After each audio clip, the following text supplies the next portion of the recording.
Specifically, we're going to get new Playmate toys in 2026. Fall of 25, I think. That's 2026. Yeah, that's what he said. Shipping delays, then it's got to go through Entertainment Earth, and you don't sign for the package. January 1st, there you go. Yeah, us common folk will have it in 2026. Yeah. So what are we going to do next year? Well, You buy Super 7, that's what you do. all right. There you go. Yes. And then people are like, well, where's our toys? Super 7 is making lots of Power Ranger toys. No. Quite a bit, and some stuff that's never been made before. I don't know if anybody is familiar with the line, but next month we will be shipping out the very first Bulk and Skull figures ever. So, And the hair on my arms just like went up because as long as I've been working with Power Rangers, I was a consultant for Bandai for a long, long time. And anybody remember Dino Charge suddenly getting all these villain figures? That was me. The Legacy line with prop replicas and metal on Megazords, that was me and Nonica. And that took several years to get that made. Right there, you got one. And then the Japanese Megazords in Toys R Us. You only got 2. That was me. I said they're like, no one will pay $40 for a Megazord. I did. yeah. And there we go. Show of hands. Who And they're bought like, a $40 magazine? well, how are we going to do the packaging? And I said, just put a wrapper, just a one little thing around it and say Megazord in English and sell the Japanese box. And you got Japanese Megazords in Toys R Us. So a lot of these things were my ideas. One idea that I never got made at Bandai was Bulk and Skull. I pitched it every year, every meeting. And then Hasbro got the license. I pitched it every year, every meeting. Jada had the little metal figures. I pitched it every meeting, every year. And then Super 7 got the license. And my initial meeting with Brian planned out the first couple waves of figures and who was going to be in the assortments. And Bulk and Skull was, we have to make a Bulk and Skull. And it was like, we'll get to it. That day has come. Yeah. That day has finally come. So that labor of love has finally paid off. It only took 3 different toy companies. It did. And, Has anyone seen them yet? Yeah. Eh? There's solicitations. Show out of there. hands. Be honest. Yeah. All right. They do. Thank you. It looks just like them. It even smells like them. It smells like I them. don't know about that, but obviously Scott has been instrumental in making these figures possible. We were happy to do so because we're fans of Power Rangers too. But I think we would be remiss if we didn't acknowledge the effort that you guys have put in. You guys supporting the line, getting us this far. We're at Wave 5, which is where Bulk and Skull are. Wave 5 doesn't happen unless waves 1, 2, 3, 4 all sell well, and that comes from support from you guys. So give yourselves a round of applause. Thank you very much. And there's one of the great things I've been explaining to people about the Super 7 figures comparatively to the Lightning line that Hasbro was making, and people are always upset about the price point. But the Lightning figures are little kid toys. They're meant to be opened, broken. Yes, Bruno is our little kid on this. Bruno is a little kid. And the Super 7 figures are your collectible toys. And they're also representative of what you saw on screen. So if you look at those original Mighty Morphin figures and the villains, they are, in some cases, Super Sentai accurate in the costume. And that was a very dedicated point to make those Super 7 figures as accurate to the TV show as possible, not just making Marvel Legends as Power Rangers. Yeah. They were collectible toys, they're collector toys, and they're screen accurate to a point that no figure before or even after will be, because nobody's going to take that time to make them except for Super 7. That King Sphinx was crazy. That's an example of where you had 2 toys. Like stand that next to the Hasbro version. And it's garbage. Hasbro is garbage. I'm going to say Hasbro's figure was garbage. It wasn't King Sphinx. It was not a But good game. Super 7 King Sphinx, Beautiful. The wings. yeah. They're hefty, they're scaled, The paint. they're detailed, they're paint apps, and that's the price you're paying for. Yeah. Not a toy to throw away, but a toy to put in a glass cabinet. If anyone's got parents with those China cabinets, take the China out, throw it out. Put a King Sphinx Put in there. your figures in there. Put King That's Sphinx what in we there. did with Light 'em up. ours. I already did it. Yes. I'm going to throw out another shout out here. On that King Sphinx specifically, Yeah. there's a lot of reference for King Sphinx and his wings. And I ultimately, while working on it, I missed a good chunk of that. But there's a guy in the audience today who was working with me at the time who went through all of the Sentai, all of Power Rangers, and looked at all of the footage and compiled that. Basically, while they were shooting that show, they were like repainting the wings and taping it and like putting stuff on it, and so that's why there's not a ton of consistent reference. So Augie, I know you're in here. I appreciate you. Augie! Thank you for going through all of that and making sure those details were correct. That figure is beautiful because of you. I like to say it has a better paint job than it did on the show. That's what it does. Yeah. Pretty much. Rich, working on the toys that made us for the Power Ranger episode, is there any stories you want to tell about stuff that you guys learned or decided to throw on the show? I mean, my favorite story and the one that really kind of tied the whole episode together is the one that kind of illustrates the strategy that Margaret Lesh had when producing the show. And it was a gamble at the time because you have to remember, like, outside of like a few syndicates on the West Coast in like the 80s, kind of around the same time that Marvel and Toei kind of had a brief partnership, there wasn't a lot of that kind of programming on US TV channels. So, and you guys all, I'm sure, know it took a while to get the original Mighty Morphin Power Rangers series made in the first place. Stan Lee, Margaret Lesh, a handful of people were trying for years. And so when it finally got to the point where, you know, they were ready to move forward, the network syndicates around the country still had cold feet. They were just not sure if it was going to land well.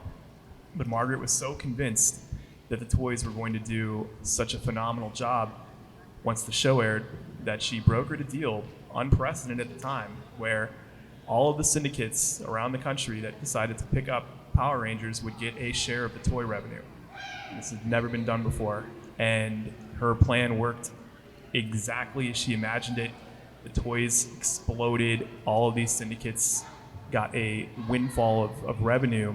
And so that was something that we weren't really aware of going into, because when you start a season of a show like that, you're kind of trying to figure out what the story is, you know, and not just the, you know, story that everyone knows, like the story behind the story, as I like to call it. So we were trying to figure that one out for Power Rangers and how to tie it all together. And we knew that this arrangement had happened because Margaret said as much in her interview, and other people had kind of mentioned it. But when you're doing a documentary, you need some visual accompaniment. You need something that, you know, coincides with what you're hearing someone talk about. Otherwise, it's just an anecdote. So, and we kind of had a hard and fast rule that, you know, if we can't find something to corroborate these things, then we can't really show it. So me and a couple of producers were like just scrubbing the internets and anyone and everyone who had any sort of like archival collection of Power Rangers related ephemera to find something. And one day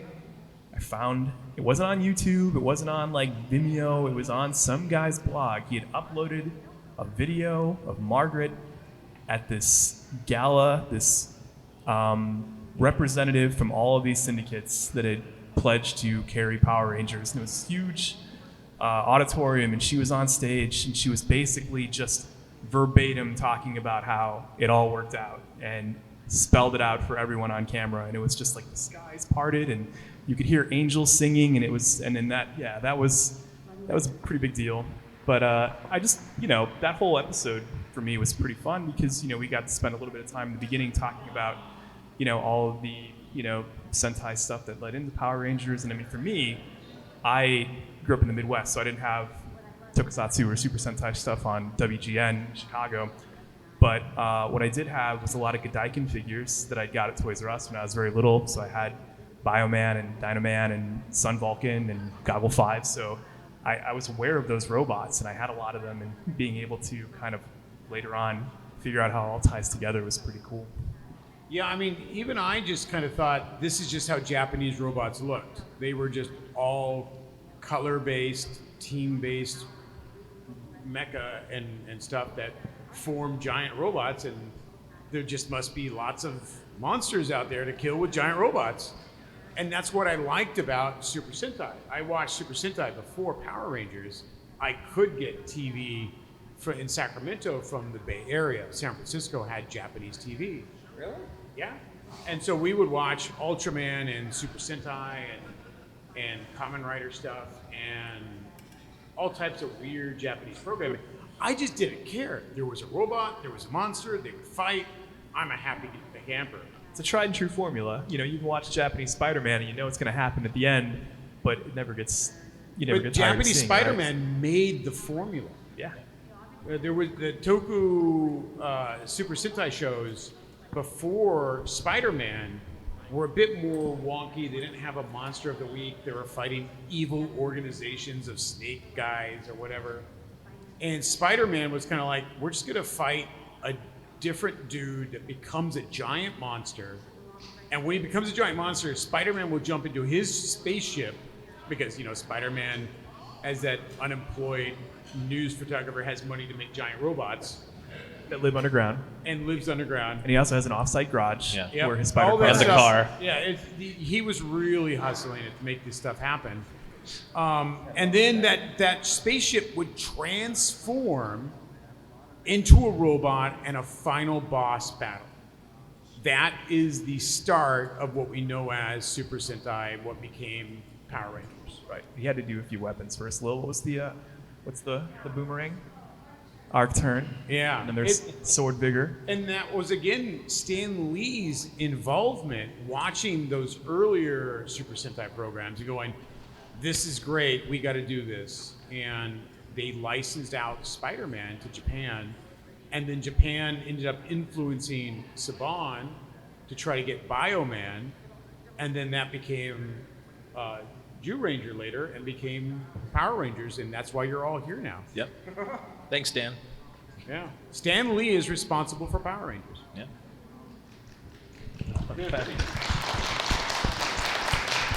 I totally don't have this all on a crazy board on my wall with Yeah. yarns. It's There'll be a quiz later. yeah. Bruno, you've Hi. been covering Mighty Morphin and Power Ranger toys Everything. forever. Where do you see the toys heading? What's next for Power Ranger toys? I can tell you that we'll have dinosaurs again. Okay. Yeah. I don't know. I have a few answers for that. I think they need to bring in new people. I think a lot of the older fans kind of have everything, at least for the. Well, what do you think? Well, you can never go wrong with Mighty Morphin Power Rangers. If you want to have a check at the end of the day, you're going to make Mighty Morphin Power Ranger toys. Yeah.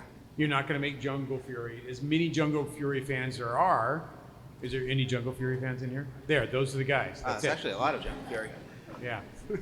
But Mighty Morphin will always make that check happen. Mighty Morphin will always outsell everything else. So with Playmates getting the license for new toys, you can expect to see another onslaught of Mighty Morphin Megazords. But Playmates can make robots. If they did one like the Voltron, I think that would be cool. Look at that Voltron, and I actually talked to a designer guy today. Oh, you He's did? here, and he's like, "Oh, just wait till you see what we're doing next." Oh, for Power Rangers? Well, wait till you see what he's doing next. Yes. But it's probably Power Rangers. There's certainly going to be robots that maybe form creatures that then form bigger robots. Power Ranger related. They're super. Okay. Are they powerful? But I mean, we can expect new things, and we can expect good things. One of the toy lines I found out is one of the best sellers at Super 7 is actually the Super Cyborg line. That's correct. Which I always thought that was, Flynn liking Micronauts and the Microman line Yeah. is a tribute to the Super Cyborgs. But I didn't know it was actually one of the best sellers. It gets a lot of placement. It's kind of crazy for like a $75, $85, $125 item. Like Walmart takes it, which is mind blowing sometimes. And for me, I mean, that's some of the, just the Super Cyborg, the Shogun homages that you guys did with like Skeletor and whatnot. I mean, like, again, 43, so that's kind of what I grew up playing with. But I think visually, from like a dynamic standpoint, even if you didn't have it as a kid, it's too cool not to recognize as It's just a cool toy. It's just a cool toy. Yeah. That's what it was in the first place. So why would it not be applicable now, right? Yeah. The formula works. With Super 7, there's several different lines of toys. Mm-hmm. And the most affordable, of course, is the reaction line. $20, a 5-point action figure. They vary in scale, which is important. Great art on the card, and they're easy to collect and pick up. From that line, we have Ultimates, which is your baseline $50 figure up, depending on the size of the figure. And then larger than that, we have the Super Cyborg. Yes. Am I missing something there? We're starting to introduce some new lines into the line. I mean, they're not necessarily Power Ranger focused quite yet. But at Comic-Con, we debuted our first in our what we're calling the vintage line, which is 5.5 kind of inch 5 POA Motu, like Masters of the Universe style figures from back then, with a Conan figure that's all bloody. And we have a lot of new figures coming in that format, like mostly music stuff, like the Misfits and Danzig, which is a big deal because Danzig's never had an action figure before for my Misfits fans out there. But I think, a Lord Zed or a Goldar or even a Red Ranger in a vintage, like same scale as Motu, is a pretty interesting thing to think about. And you had mentioned Reaction as well. We're also getting into O-ring figures, which we're calling Reaction Plus with G.I. Joe. Yes, but I'm not at all a G.I. Joe fan. Yeah, I don't. It's you got something on your arm there. Not a G.I. Joe ninja tattoo. Several times in identical lines. But that format, I think, actually has a lot of potential for Power Rangers because there were sort of like pseudo O-ring figures for like the battle bikes and stuff back in the day. So I think there could be something really fun there as well. Did you guys ever try and bring back the head flipping action? I have talked about it, yes. Okay. So TBD. TBD. Nonica was the designer behind those. That's cool. Yeah. Nonica is is a good friend of mine, and a lot of our control art for the final art on Morphicons, that established Japanese style art, is always from Soyushi Nonica, who designed the original Mighty Morphin Megazord and worked for Bandai, Toei, Plex, everything you can imagine for decades. So. Amazing. Shout out to that guy. Think about how iconic the Megazord is. Most people who don't even know what Power Rangers is can identify a Megazord. I totally don't have an original painting of that in my hallway. I don't know what happened to it. It fell off the truck. It was made for Morphicon and it went home with me. I think I know the one. Yeah. And then he did those cool customs that would be at like Robo Toy Fest. And that's a hobby. Like, he works full time as a designer and painter. And then the moment he has any free time, he's then like, I'm just going to take this, Pyramidas and a giant transformer and then make an articulated Pyramidas that transforms. And for you guys fun. see that? The light? Yeah, that's what he does for fun. That's then his spare time is designing other toys for himself. So it's really great. He's sad he couldn't be here this year. He's just simply too busy, working. You can't say no to work, and he couldn't make the time. He did come out for Japan World Heroes last year, so that was fun. Good problem to have. Yeah. I feel like if there's another kind of territory that needs to really be explored more in the context of Power Rangers toys, I'd like to see more play sets. I'd like to see more Yes. I want to see someone make, a play set of the Vault that Rita's trapped in at the beginning of the show. And just fun stuff like that. And just, like a Villain's Lair and Bandora Palace. Yeah, exactly. There's so many different ways you can go. And I feel like it's such a toyetic property, and you have all these great Sentai characters and robots. Let's have them, give them a space to, have a big grand, diorama with. Yeah. There was there was great opportunity there within space to make like a bridge set, or just Mighty Morphin and have the cockpit to put all your figures in. I mean, who wouldn't want? We don't want to go the whole, just the cockpit, just the glass and the guy sitting on things. Like, why wouldn't you buy that? Like, who would buy that? Show of hands. We're not at all looking at Super 7 development here. Who wants a Megazord cockpit? Yeah. That would be rad, right? Tell Brian. I'm writing it down. Yeah. Or We're anything. taking notes. Yeah. Are there questions in the audience that Yeah. people Can have? we do that? We got a question. He was first.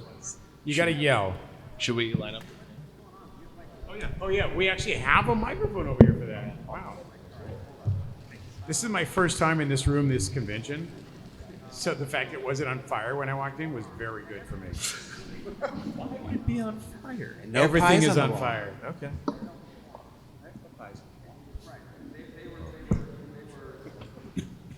Yeah, earlier you said you were trying for years to get the Bulk and Skull figures off the ground. It kind of shocked me because with Hasbro, they seem to always go super hard with the Mighty Morphin era stuff. So was there any particular reason why those two in particular weren't getting made? Because they made like a pumpkin wrapper figure. Why couldn't they make Bulk and Skull? Hey, Pumpkin Rapper rules, first of Yeah. all. Yeah, he rules, but he was in one episode, but like Bulk and Skull were, The villain side was again something where Hasbro was like, let's make deluxe figures, which means making new molds. That's very expensive, and it's basically a no-no in the toy world. When they can make Power Rangers have the same bucks, the bodies, with maybe just a new head sculpt, it's easy to make a lot of Power Rangers where there's just adding on a couple little pieces. But when you want to make civilians in clothing that may be complex, you can make Bulk or Skull, or you can make Pumpkin Wrapper. The cost-wise is the same, and they just kept saying like, no one's going to want Bulk and Skull. Yes, I do. And someone will love to have these villains instead, which still, they made villains. I mean, it took Bandai forever to make a lot of villains. They made them initially, and then they just stopped. So we were lucky to get villains, and it was just a choice there on the team of like, where are we going to focus and try to make this work? And the team at Hasbro at that point said, we're not going to make Bulk and Skull, we're going to make villains. That Eye Guy figure is great. Yeah. Their King Sphinx is no Super 7, but we got all types of stuff.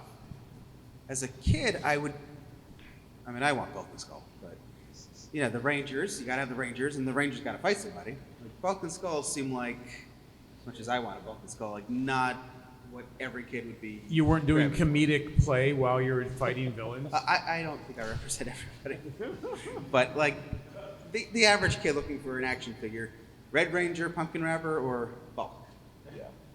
He probably wouldn't have. This is what it comes down to. It comes down to money for molds and what they think they can sell. Yep. The big difference is Super 7 doesn't think that way all the time.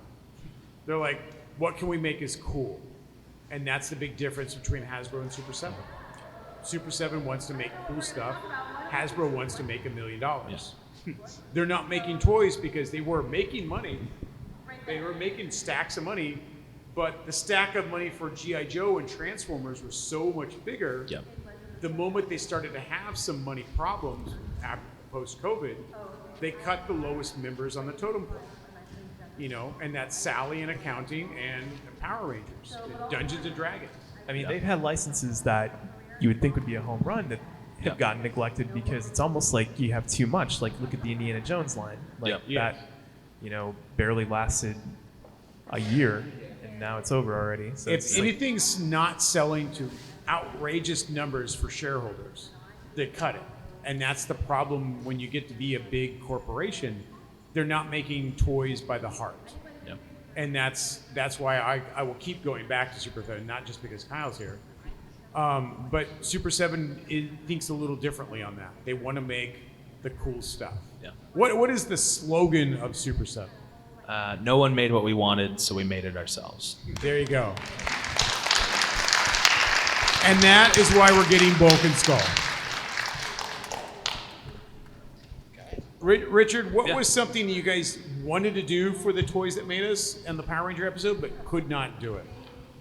I mean, I personally wanted to spend a little bit more time. I know because we talked a lot about Sentai and Super Sentai and the show side of things when the episode started, but I did want to spend more time talking about the Bandai robots and, you know, the robots that were made in Japan that ended up being, you know, lumped into the Godaiken line here in the U.S. and talk about like the Bandai Play with Senshiro, like the pocket wrestler robot figures, that kind of stuff, like the vinyl toys, the things that kind of made it over here. I wish we had more time to dig into that, but then it would have become a much more amorphous sort of episode. We probably would have needed twice the time to tell it, but yeah, I mean, if I had to say one thing, it would be just to wish we had more time to talk about those toys too.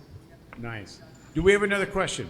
Way in the back over there. Yeah. The guy in the white vest raised his hand twice. You guys Come can on up, all come you on, guys get can line in up line, get too. in line. Yeah. Yeah. All right. So you're 1, you're 2, 3, 4. Okay. There you go. White vest, you get to go first. Now. All right. So, first of all, let me just say, I love Power Ranger toys. Shout out if you love Power Ranger toys. Hell yeah, brother. Wouldn't be here right now if it weren't for that, and I could talk about them all day long.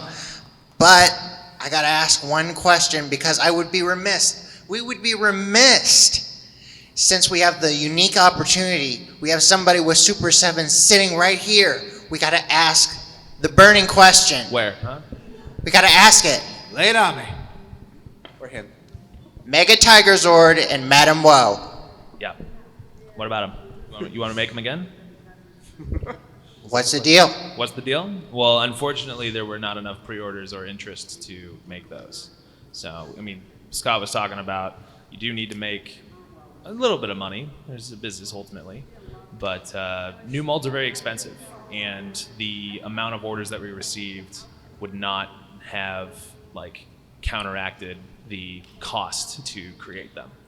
So I'm just as bummed as you are, probably even more so. Remember, I made them, so I worked really hard on those, and those didn't make it. I mean, 2 years ago, I got to announce Madame Woe, I think in this very room. Yeah, well, we did it in the main. Yeah, which was amazing because she never got a figure, but unfortunately that was still not enough to move the needle to get her made. We still have all those files. She's sitting around, so I mean, if there is a new level of interest that we can, gauge, aka measure in sales, then maybe there's a chance again. We do have, what I will say is that we do have a new pre-order for Power Ranger figures featuring the triangle box toy decos that we did with Hasbro Pulse, and a new figure, new to our line. He's been made before, but not by us, a villain, that will be up on Power Ranger Day on 8/28. So what I would say, unfortunately, we live in a capitalist society. You have to vote with your dollar. So if you want a Madame Woe and a Tiger Zord, or at least a chance at those again, you have to support those kinds of pre-orders. Show the companies that that's what you want, is more Power Rangers. So later this week, 8/28, Power Day, there will be new Power Ranger figures from Super 7 for you to pre-order. So I mean, it makes perfect sense, but it's just kind of surprising, especially Tiger Zord. I know. He was the closest. It's surprising not to see a Tiger Zord because Yeah. that is such a fan favorite robot. Yeah, Yeah. it's a bummer. Sometimes it happens. You get, things that, whether it's Super 7 or Hasbro or Mattel or any company that kind of is operating on that kind of large-scale project and needs that kind of investment from the fans, you'll see something that seems like it would be a home run, but then some people are just like, oh yeah, that is really cool. I'll get Anyway, it. I'll get it when it comes out, or yeah. whatever. Yeah. And then those things don't get made. So Yeah. Especially smaller companies like us, that pre-order revenue is crucial to us, where it may not be for a larger company. So, Thanks, guys. of course, man, anytime. Well, How you doing? good. Big question. Back in the 90s, when Power Rangers first came out, what was the big success on the toy lines?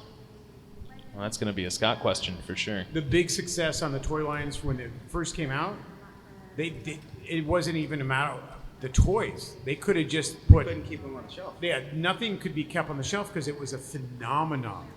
It was a renaissance of everybody wanting this toy that hasn't been seen since Cabbage Patch Kids.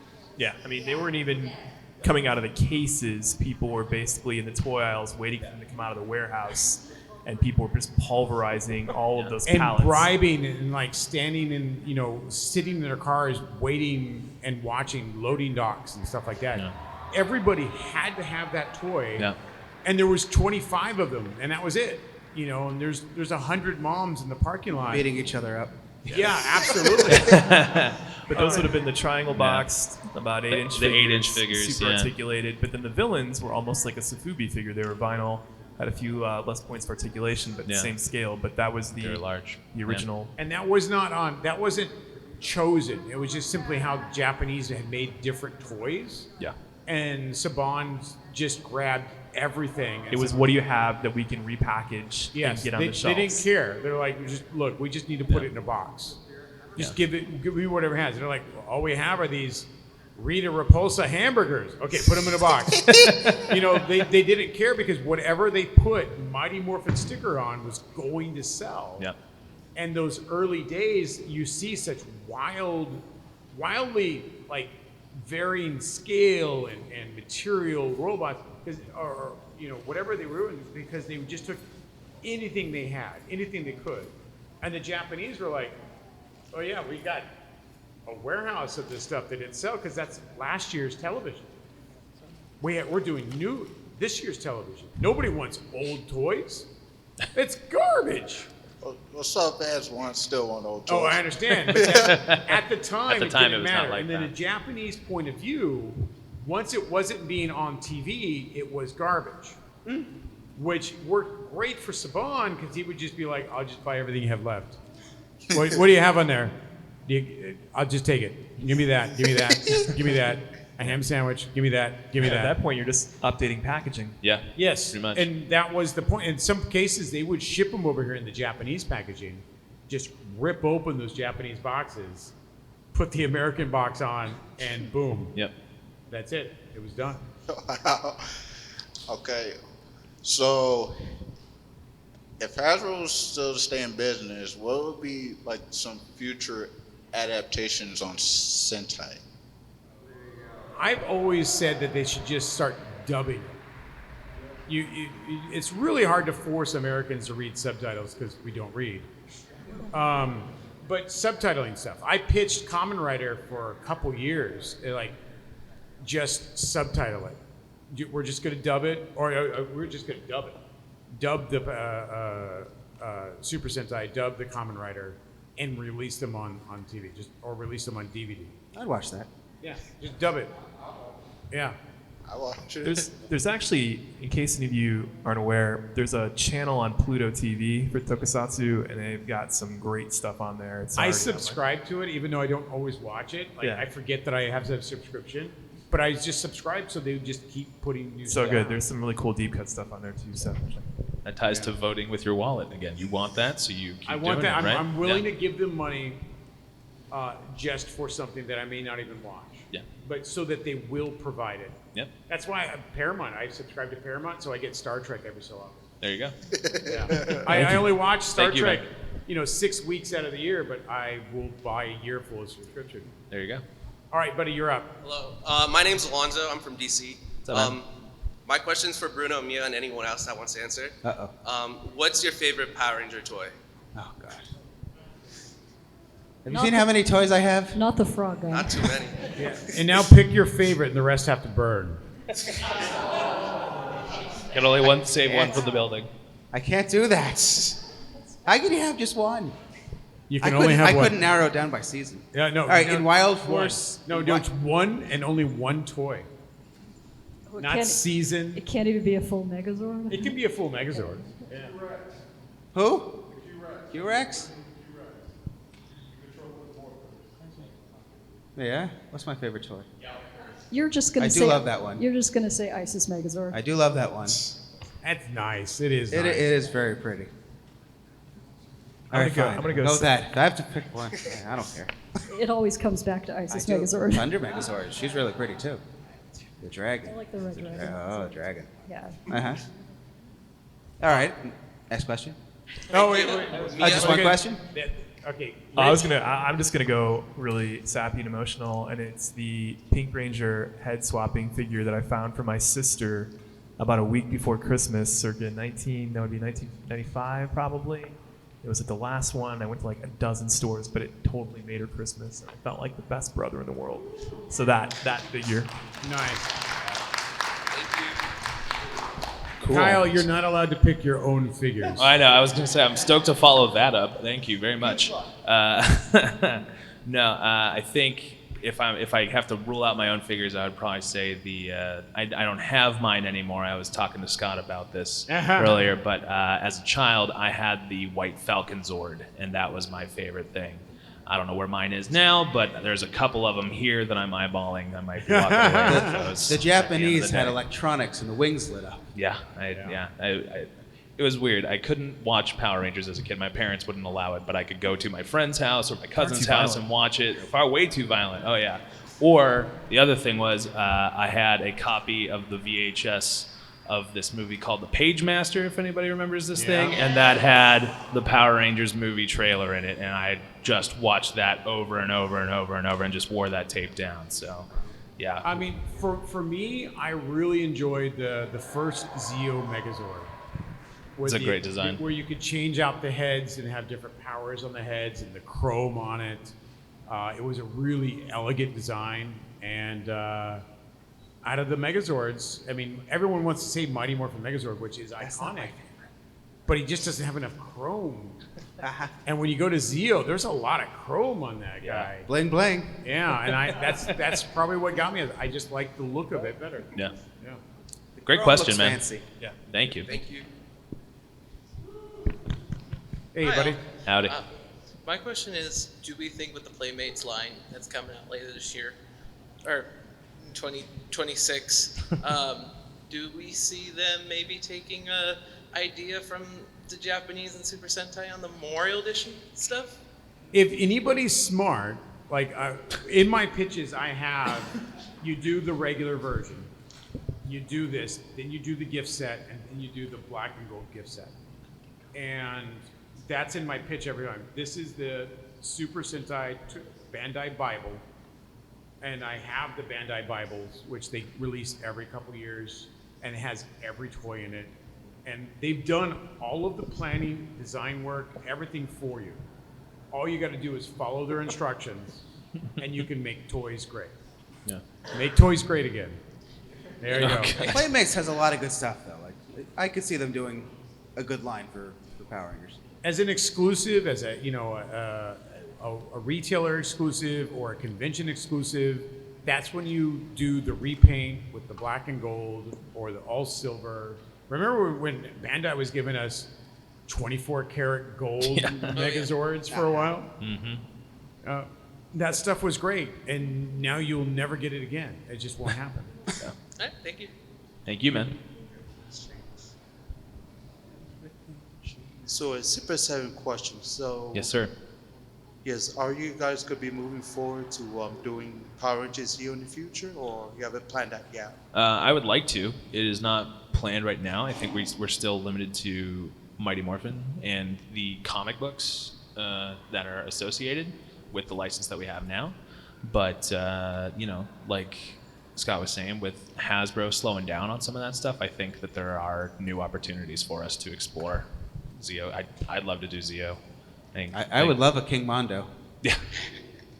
Yeah, with Zeo, there's so much there with Machine Empire Yeah, Yeah. totally. that could make magnificent figures. Yeah. If only one toy company was willing to step outside the box. Hey, man, I just, as I mean, they made the cogs, but they should have made the villains. Yeah. That's the problem I with agree. that That- other company. Yeah. Every meeting I've ever had is pushing villains. Yeah. And Super Yeah. 7's the only one that's ever really took that to heart Yeah. and put a villain in every wave. That was my initial meeting with Brian. We need heroes, we need girls, and we need villains. And we need fans to buy them. We've been Yes. fighting with that ever since. That's what Brian said after Scott's pitch. But that's the missing piece. Gotta There you buy go. them, then we there get you more. go. Yeah.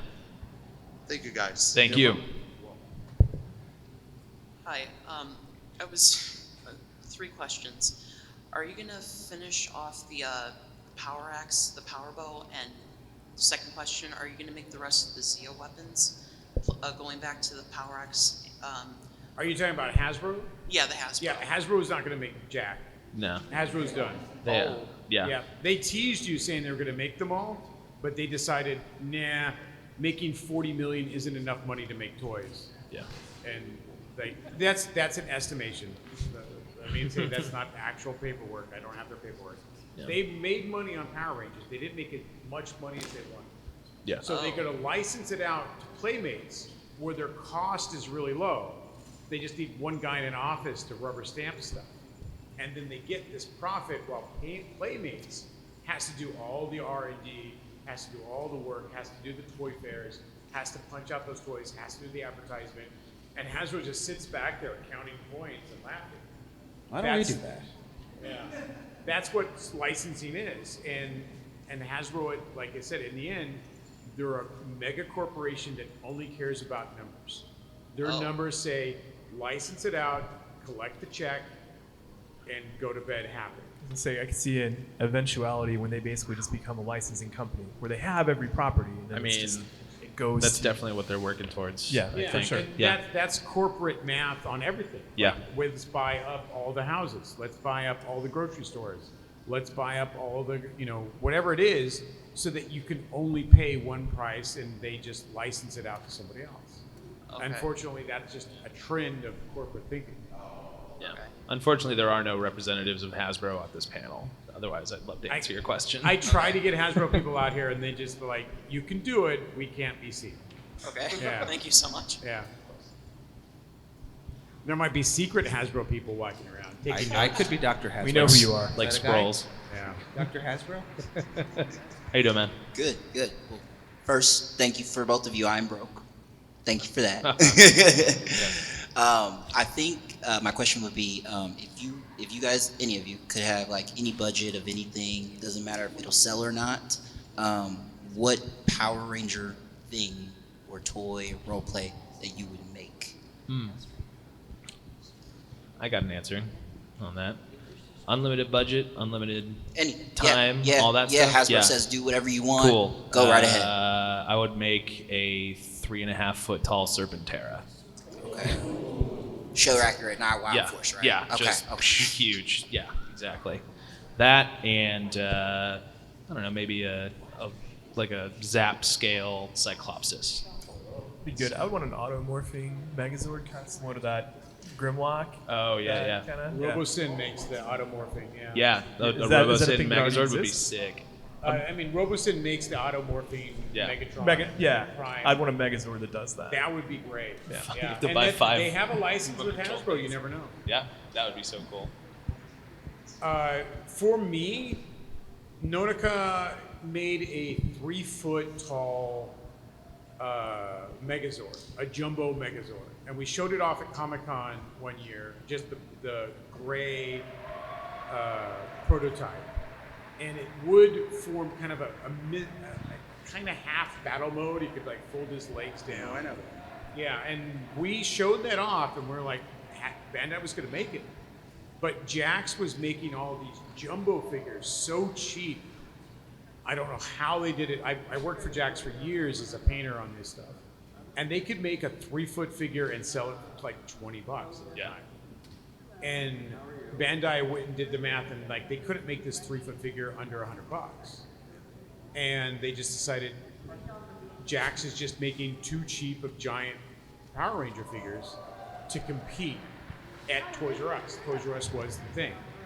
And they decided not to do it. And I think a lot of people were wondering what happened to that. that's exactly what happened to them. Bandai did the math, saw Jax making figures 3 feet tall for $20, and said, we can't do that.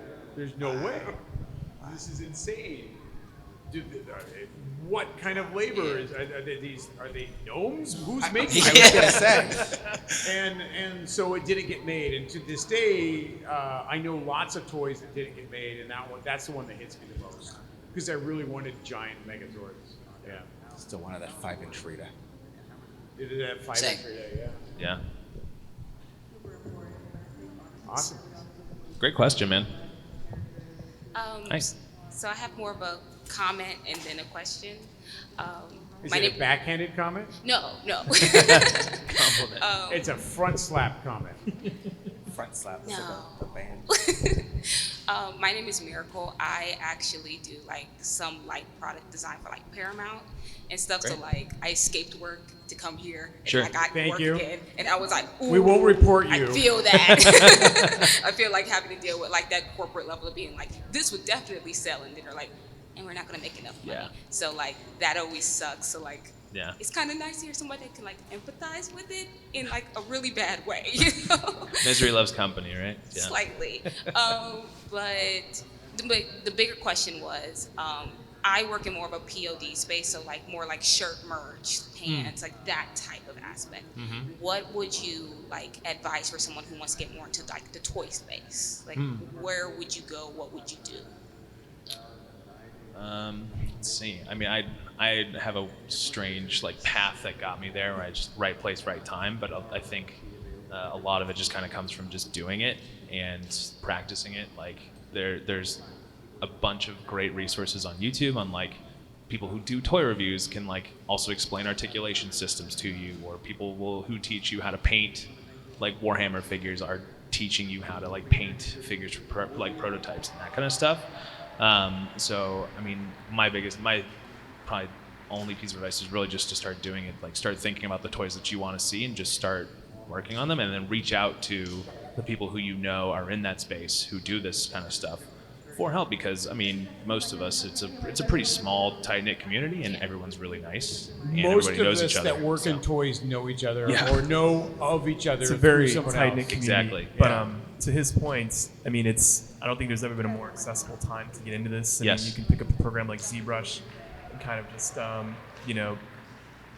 find your vision and figure out what it is you want to make and how you want to make it. And right now, I mean, like, there are so many independent toy companies out there that are basically doing this from grassroots, from the ground up. A buddy of mine and I moderate a independent toy showcase panel, usually for Comic-Con and WonderCon, and he runs a company called Wandering Planet. They just did these really cool prisoner figures based on the British TV show, and they've got some other stuff coming out soon. And I mean, this isn't even their full-time job, but they found the time to do it.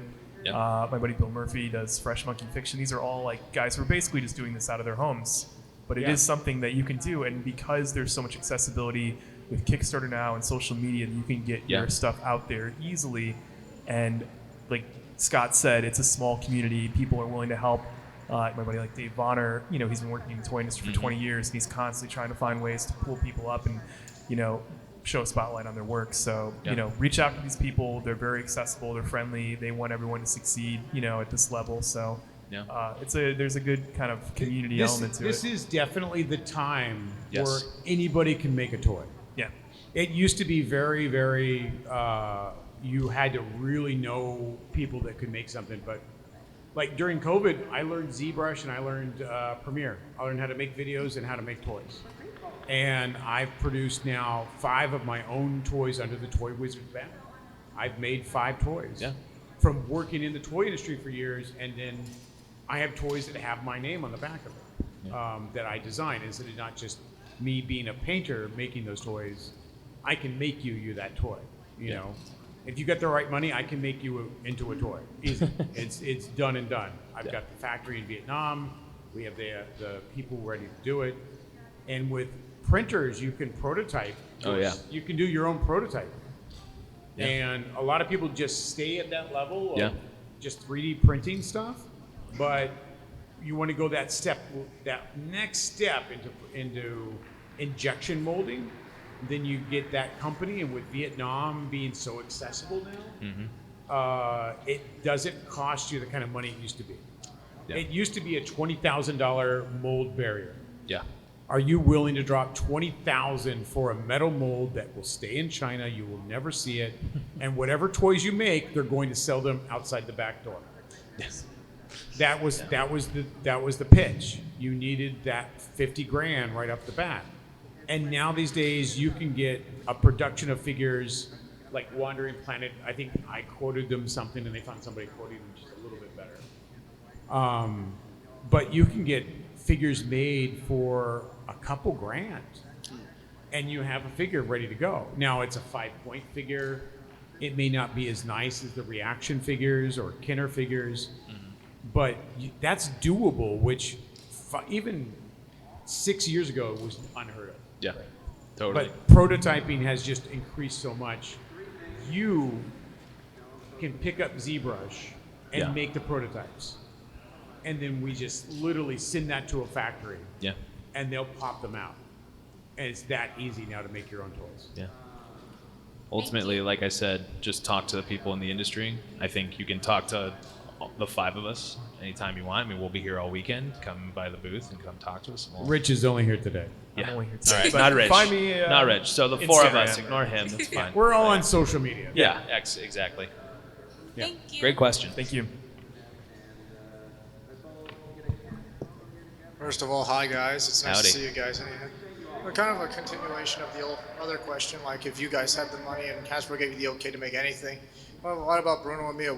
If you Hasbro told you guys, we want to hear the pitch, what do you think would be the perfect toy? Here's $1 billion and we'll throw right at you if you say, for whatever you come up with. First $1 billion, idea comes a to your functioning Megazord, probably, right? Yeah, So I mean, it's- $1 billion, it's just- yeah. Whatever I want, I'm not worrying about like will people buy it or not. head. Yeah, just the one thing I you want. I love play sets. So I would keep going with more play sets that whatever you saw on the show, I would want like some kind of a diorama that the figures would fit inside of. Like a play set Whether and a Juice Mirrors. Bar, SPD has a really cool set, like the Deca base inside. And Amarius. What else? I love the Zed and Rita set. Yeah, I have to second the play sets. Yeah. And you guys make some awesome ones. Oh, thank you. Thanks. Thank you. Great costume. We have 2 minutes, so you guys got to be quick with your questions. Gotcha. All right. So the things like Ranger keys or the coins, I'm blanking on the Sentai series, just toys that monetize previous seasons. Those gimmicks like the Q-Tama and stuff like that. If you guys had to think of like a power coin or one of those gimmicks, what would one of those be? What would the gimmick be? I mean, these days the gimmick is really like your phone. Yeah. Yeah. You know, like, so what can you do with that phone? And Samurai had it fold in half into a brush, and some of the series even had like their bus passes work. You know, the train passes. The Tokuger. We did that with Tokuger. You could actually put the at least when we lived here, there was the what was it? I can't think of the name now. The Metro card. Yeah, so I mean, there's a lot of stuff you can do with cards, and you want to look at like everyday objects that could easily be converted into a gimmick for your superhero. I'm waiting for the soda can mention gimmick and you could just sell a drink. I'm sure it would be terrible, difficult to do. Yeah.